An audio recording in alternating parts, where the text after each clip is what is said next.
This channel does not promote any violent, harmful, or illegal activities. All content provided by this channel is meant for an educational purpose only. কিছুক্ষণ আগে আপনাদের বলছিলাম এই শহরে police আবার আক্রান্ত হয়েছে। মালঞ্চ সিনেমা হলের ঠিক সামনে গন্ডগোলের একটা পরিস্থিতি বুঝতে পারে আচপান পুলিশ এবং থামাতে গিয়ে ট্রাফিক পুলিশের এক ইন্সপেক্টরকে আক্রমণ করেন সেখানকার কিছু মানুষজন, যার নাম অমিত সাউ। গতকাল রাতে ডিউটির সময় গন্ডগোল দেখে তিনি গাড়ি থামান, ঘটনাস্থলে যান।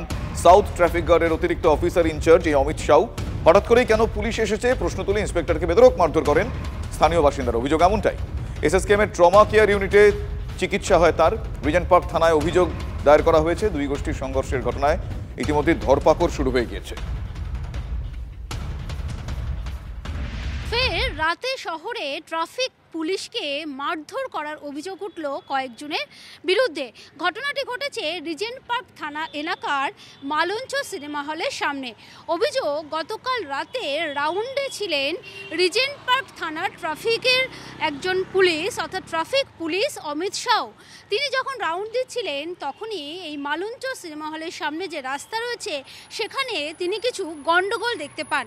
স্থানীয়রা তাকে ব্যাপক মারধর করে বলে অভিযোগ। কেন পুলিশ এসেছে তাদের ঝামেলায়, এই বলে তারা ওই ট্রাফিক পুলিশকে বেধড়ক মারধর করে। আহত অবস্থায় তাকে এসএসকেএম হাসপাতালে ভর্তি করা হয়। ক্যামেরায় কল্যাণ মণ্ডলের সঙ্গে সোমা দাস, টিভি9 বাংলা, কলকাতা।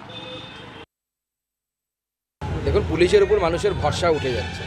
পুলিশকে রাজনৈতিকভাবে ব্যবহার করার জন্য আমরা এই যে যেখানে যাই, সুকান্ত মজুমদার গাড়ি থেকে নামছে, ছবি তোলো, গাড়িতে উঠছে, ছবি তোলো, কোথায় কারো বাড়িতে গিয়ে প্রসাদ খাচ্ছে তার ছবি তোলো, পারলে বাথরুমে ঢুকে গিয়েও ছবি তুলতো। পুলিশের এখন এটাই কাজ যে বিজেপির নেতারা কোথায় যাচ্ছে তার ছবি তোলা, এ বাদে কোনো কাজ নেই। তো সেই পুলিশকে পাবলিক ভরসা করবে কী করে? পাবলিক সম্মান করছে। দেখুন, মহানাগরিক যদি এই প্রশ্ন তোলে তাহলে প্রথম বিষয়ে আসছে যে মহানাগরিক ফিরহাদ হাকিম সাহেব স্বয়ং রাজ্যের পুলিশ মন্ত্রীর উপর প্রশ্ন তুলে দিচ্ছে। তো পুলিশ মন্ত্রীটা কে? মমতা বন্দ্যোপাধ্যায়। যেরকম অপদার্থ পুলিশ মন্ত্রী রাখার দরকার নেই, সরিয়ে দিন। পুলিশের প্রতি বিশ্বাস নেই, অনাস্থা। কারণ পুলিশ চোরেদের, ধর্ষকদের, তোলাবাজদের প্রোটেক্ট করছে ঘটনার পর ঘটনা। জঙ্গলরাজ চলছে, ফলত পুলিশকে দিয়ে আর কিছু হবে না। এর আগে পটাশপুরে দেখেছ, ধর্ষককে গ্রামের মহিলারা হচ্ছে যে পিটিয়ে মেরে দিয়েছেন, বলেছেন পুলিশের হাতে তুলে দিলেও বেঁচে যেত। গণতন্ত্রের পক্ষে বিপজ্জনক ঘটনা এবং বিপজ্জনক সাইন।